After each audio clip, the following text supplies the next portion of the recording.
What's up, guys? So I've been debating this for a long time to make a video about my the IS300 fans. Um, there hasn't been a ton of videos that talk about their efficiency and how they work. So today I just want to conversate a little bit. Guys, comment on in the video and see what you guys think. But so I've been running these fans for probably a few years now. Now, before the car was stock, it didn't have nearly the stuff that it has now. But now, she's making 700 horse. Cooling is pretty essential, but I wanted to touch base about these fans. As far as I'm running, these are not the OEM five blade fans. These are the Aftermarket 5 blade. I put 2 5 blades in there, and supposedly the 5 blade ones are more efficient. They work a lot better. Like I said, these are not the OEM ones. You see, it has down here. I'm gonna show you down here because it's kind of hard to get a good angle on this. But as you can see here, there's probably like a ½ an inch of gap. So the OEM IS300 fans, they actually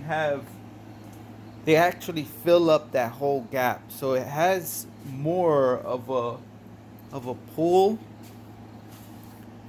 And I'm gonna purchase 2 new fans again. My old ones, I did have 2 original IS300 fan blades on there.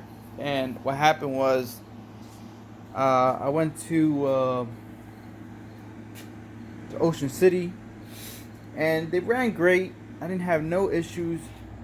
But on the way home, my housing, it wasn't secured enough, and it was flexing because of the heat. It was like 90 some degrees out. I mean, it was really hot out.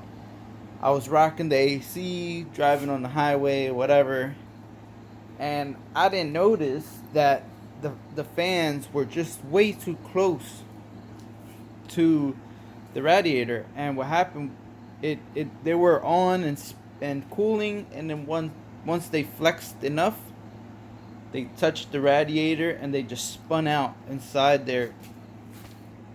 Like the core, I got the core here. These are the center cores of the cooling fans. So what happened was, when the blade actually held, it got stopped. So basically this inside just started doing burnouts inside there and just blew it out.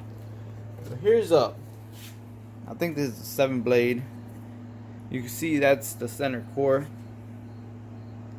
So that center core, once this impacted the radiator, that center core ended up doing a burnout and just blowing out that cooling fan. So that was a misfortune. But that was all my fault. That was something that I did wrong, and I corrected it.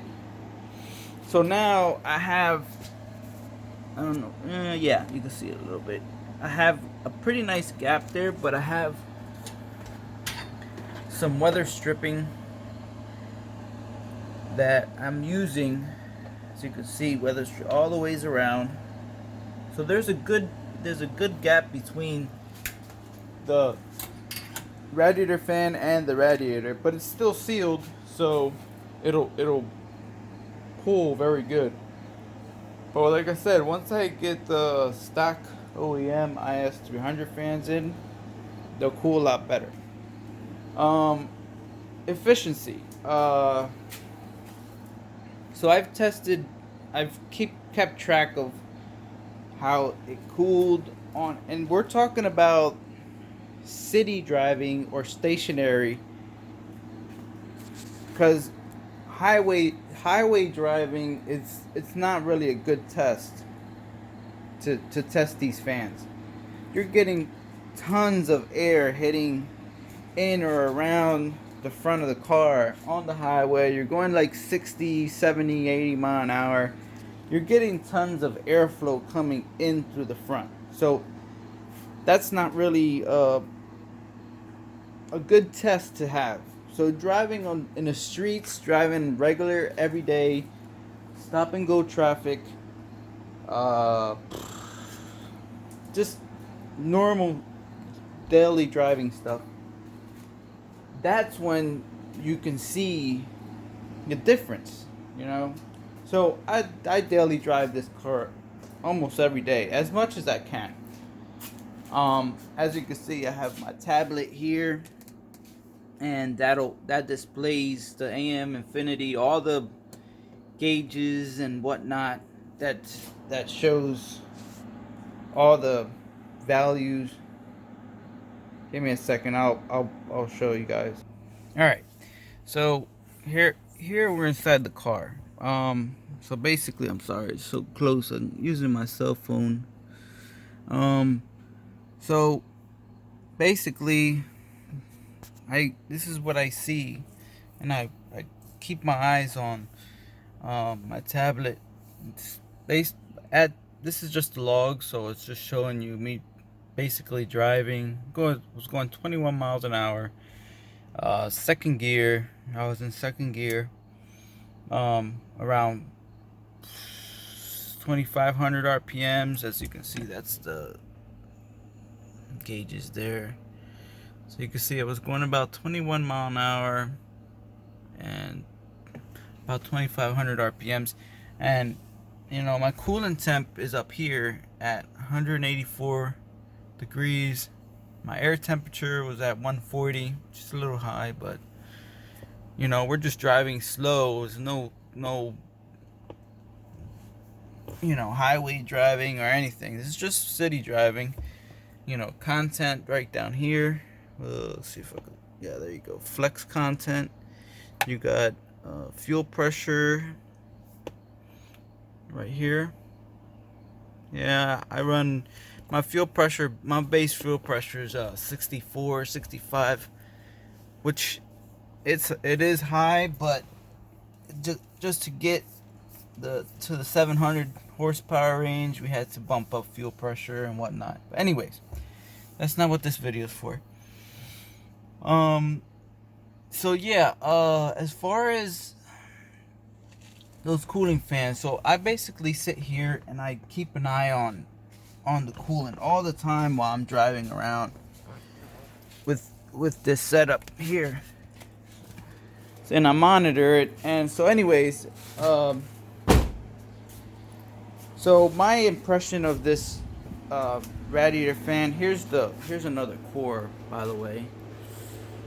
I had to change one of the fans out, one of the fan motors, because when it contacted the radiator, it froze up and it burnt the motor up. But I have another one there just in case.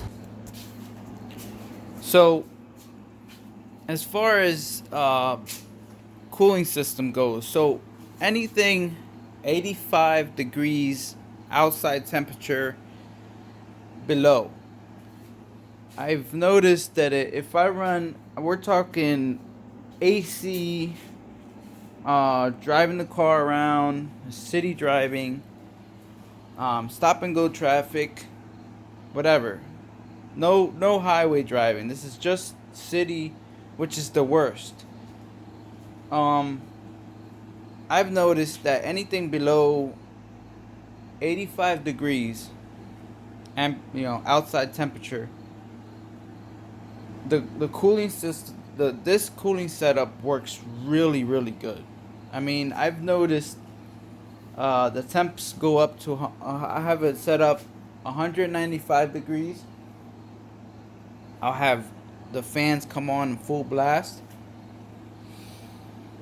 It'll cool down to 185 degrees, and at 185 degrees I'll have them turn on low, like a low setting, just with the AC on. We're talking about AC cooling. Without AC, it's not even an issue. I mean, it cools no matter what temperature it is outside. um but as far as running AC and everything, the cooling fans do really good below 85 degrees. Now, above 85 degrees, let's say like 90 degrees. I've driven this car in 90-degree weather with the AC on full blast, driving around in the city, and I did notice that it does struggle a bit. It's not a struggle like, oh, it's hitting 240 degrees. No. Um it's a type of struggle like it hits 195 degrees, and then it'll sit there for a few minutes, and then it'll climb to 196, and then it'll sit there for a little bit, and it'll climb up to I've seen it all the ways up to 206. And we're talking about driving around and doing, running errands and just running around here and there. I've noticed it hit 206 degrees on like a 90-degree day, which I think is really good. Um, as far as, and we're, like I said again, this is with AC on. This is running around with the AC on, just normal street driving. I've only witnessed 206 degrees of high temperature, which is, like I said, it's really good. I mean, when I used to run the stock clutch fan setup that these come with, they used to easily climb to like 200, 220. Yeah, and I'm pretty. There's a lot of 2JZ owners that say the same thing. Like, it literally driving around. I mean, city driving and not a lot of airflow coming out through the front. It really gets the hot temperature up on this engine. And it's designed that way. Once you take off and the clutch fan actually starts kicking in, it cools really good. And I do not knock the clutch fan. Now, there is benefits to running electric fan, and we all know some of them, like, you're eliminating rotating mass. You're, supposedly, from what I've read on some of the websites that talk about, like, induction performance, or Powerhouse Racing, they have a small little description of why you would go with electric fan, like their electric fans or whatever. But they also talk about the water pump on high horsepower, high RPM engines. So what happens is, with all that drag that's going on, and you're running a lot of power, and you could spin the shaft out of the the water pump. I personally have not had an issue with that, but there is some talk about that. So, take that with a grain of salt. Like, I don't know specifically if that's actually a thing. It could be, and it sounds legit. But I don't know. But do I want to risk that type of issue when I put so much money into this car and into this motor? I'm pushing high RPM. Nah, maybe not as high as like 10,000 RPM, but I hit 8 grand. You know, occasionally. I hit 76 all the time. Um, below 85 degrees, you don't even have to bat an eye to them. Like, they cool with the AC on, driving around city. These fans do phenomenal. And yeah, like I said, I've seen them hit 195 degrees on the dot. The fans will come on full blast, and I'll literally see the cooling just drop. 1 degree at a time until it hits 185. Once it hits 185, it goes into like a low speed, or for some will have like a you could have it set up in the infinity to have one fan come on while you're driving around, and then when the temperature gets up to, let's say, 195 or 200 degrees or whatever you want to set it at, you could have them come on and cool it back down to 185 or whatever you guys want. You don't want to set the fans to come on too much. So, for example, I had my fan set up like I said, I have mine set up to come on when it gets all the way up to 195. I could have done 200 and then have the fans cool down to, let's say, 185 or 180, and then I could have them come off, and then they'll stay off till it gets back up to 195 or 200.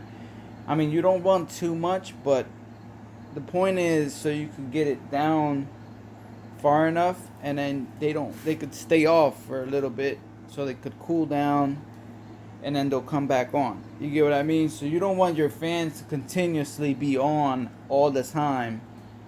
For example, you don't want to set it to let's say 195 and have it shut off at 190.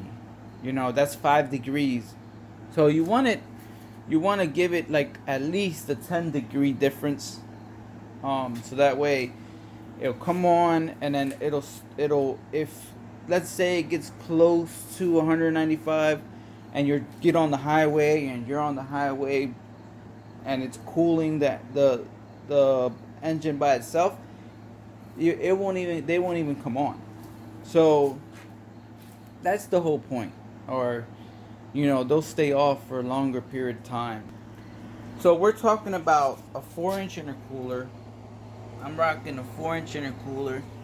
As you can see here, I don't know if you can see, there's no type of air going past this to go into the radiator. Now, I did put a plate, if you guys can see, down here somewhere. That plate right there, it acts like a scoop. So I put that there to kind of scoop up the air that's going underneath the car. So it'll hit that, and then it'll hit that plate that I put there, and then I'll have all this air in here going straight into the condenser, then to the radiator.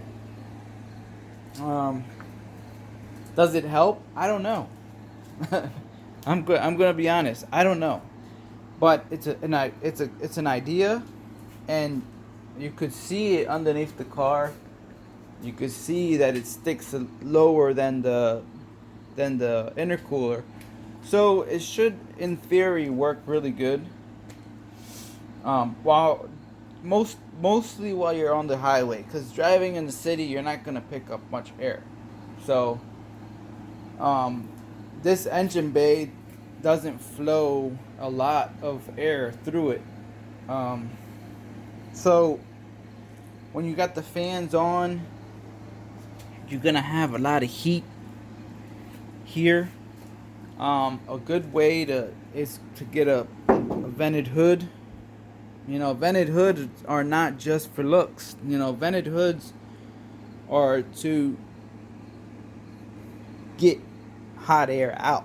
So basically, you know, you got the fans pulling, because the fans pull air. They don't push air to cool, they pull. So if you have all this heat being pushed in, okay, and it's sitting here, you're not officially cooling very good. Now, technically, if you really think about it, the air comes in and it goes out through the back. Basically, that's how it flows, and you could feel it underneath the car. It'll cool through here, and the fans will blow the hot air in through here, and then it'll actually go in through the back, and that's how basically it cools through here.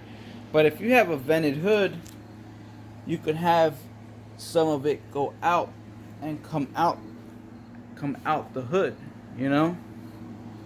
So basically it'll go straight, and then if you got a vented hood, it'll come out that way, and it'll have another way to expel that way. And in theory, like I said, I don't say a lot of theories, but in theory, that would benefit, you know, especially around the turbo area where it gets really hot. And a turbo blanket would help, and I do have one. I took it off because I was having some oiling issues, and the oil got on there, and it started smelling a lot like oil, as you can see right here. So there is oil on it. So every now and again, like, I'll have like oil smell, and I don't really like that. But there's no oil on it, you know, right now. So I don't know what that smell was coming from. Whatever. But so I took that off, and the temps are still high. It doesn't. I don't think I noticed a big difference. But yeah, I'm definitely gonna try out a vented hood, see if maybe that'll help cool things a lot faster. I would think, you know, like I said, in theory that should work really good. But yeah, I mean, I'm honestly not gonna go to a mechanical fan at all. I have no thoughts on doing it. I think this is the best alternative. You know, as far as Mishimoto fans and stuff like that, I can't comment on them. They could be good, they could not be good. I don't know. You know, I haven't really looked into them that much. I think at one point I did look at them. I didn't see the CFMs being nearly as close to these. So I just went with these. I didn't want to play around with that. So yeah. So just to recap, anything below 185 degrees outside temperature, if you're running the AC and you're driving around the city, and city driving, stop and go traffic, that is gonna cool just fine. Just as I want to say, it's gonna cool the engine like if there was nothing restricting it. Like if you had the AC off, that's how good it cools. Now above 186, 185, 86, 87, you know, up to like 95 degrees, I've driven this, and it cools enough. I'm gonna say it like that. It cools enough to a point that it doesn't overheat. It gets you up to like I said, I've seen 206 degrees personally. I've seen 206 degrees, and I've seen it drop from 206 to 205, 204, and then I'll see it climb up to like 206. You know, this is 100. This is like 90-degree weather. There's a lot of heat underneath this hood, and nowhere for it to expel. You know, I'm still rocking the stock, you know, the stock hood. So that's a really good fan. I did a exhaust two-step competition or whatever. Uh, it's in the videos below. I did that, and my engine was not overheating at all. I mean, I was there for at least 10 cars, and my temperatures were always below 195 degrees. Like they did not rise, and that was a pretty hot day. It was probably like 86 degrees around there. I didn't have the AC on. I was just driving. I just pulled up, and I knew that I was gonna put in a lot of heat with the exhaust and two-step. So I figured, you know what? I'm just gonna leave the AC off, and I'm just gonna get maximum cooling. And yeah, it worked great, you know. And like I said, I'll see maybe 196, maybe when it got a little bit hotter, but you know, two-step, you know, revving the shit out of this car, you can't get any better. And I could have probably been there for another 10 cars, and this car wouldn't have overheated. But I want to show you one last thing that I have on this cooling setup. I do have a switch too, just in case that I want to get it really nice and cool. I have this switch down here. See if it focuses. Yeah. So it's got a little cooling fan on it. It lights up or whatever. And so basically, if I want to put the fans on full blast, I'll just hit that switch, and it'll just put the fans in like full blast mode. Now, another thing. This, I got a 170-degree thermostat. Now, if you have a 185-degree thermostat, now this setup is only going to cool to 185. Well, it'll cool a little more, but your thermostat is going to start closing. I've almost forgot about that. So if you have your fan set to shut off at like 180, your fans are only going to cool down to 185, and then your thermostat is going to start to close to bring the temperature up to 185. So if you're cooling and you keep trying to cool the engine, and it'll just end up cooling down to 185, and the thermostat is going to regulate it. It's going to try to bump up the temperature while you're cooling. So it's going to do one of those, you know, it's going to keep cooling. If you got it set to 180, it's going to keep trying to cool until you hit 180, and that's going to keep closing to bring the temperature up. So you need to have that into account. I have this thermostat here. I want to put it out there. It's a Motor Red. It's a good thermostat company. It's a 298 170. That's for the 2J, and it allows me to have a wide range of cooling. So you could go with the I didn't want to go with the 160 that I forget what company offers that. There's a 160 degree. You don't need that. Honestly. Unless you wanted to open up really, I mean, if you want to open it up, have it open up at 160, but you don't. Optimal combustion, from what I've read, optimal combustion is around 175 or something like that, 180 degrees. So you don't need to cool the engine below that unless you have a reason for it. So like I said, optimal combustion for an engine is around 180 degrees. I believe it's 170, 180 degrees. I don't know. Don't quote me on that. But so the reason I went, that's what one of the reasons why I went 170. So I went 170.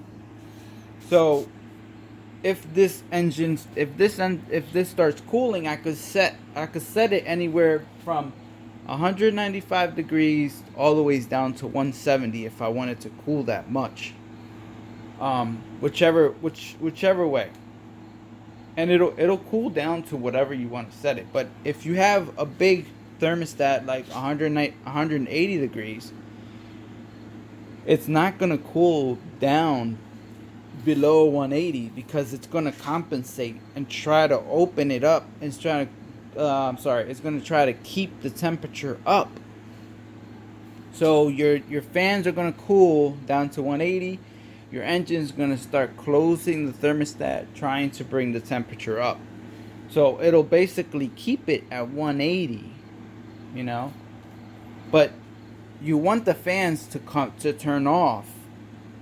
You don't want the fans to sit there and continue to turn and try to cool the engine below 180 because you're just burning up your fans. So you want it to get to the point where your thermostat is about to close or whatever, if you don't want to change your thermostat. So I ended up changing my thermostat down to 170, so that way if I if I want to bring it down to 180 or 175 or whatever, you know, I have the wide range of whatever I want to cool it down to. But yeah, this video is like super long.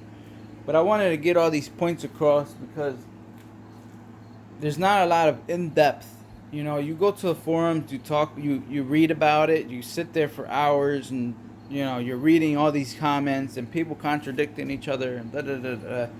So this is a video to kind of put some of it to rest, and you could kind of get a good idea, because I've been running these fans for years, and I've had my downfalls, I've had my issues. You know, and there's just some things that you want to do to make sure that they stay efficient. And by having them on all the time, it's not a good idea. You know, you want them to come on, shut off, let them cool, and then once they cool, you know, they'll turn back on, and then they'll be cool enough to be able to turn on and function.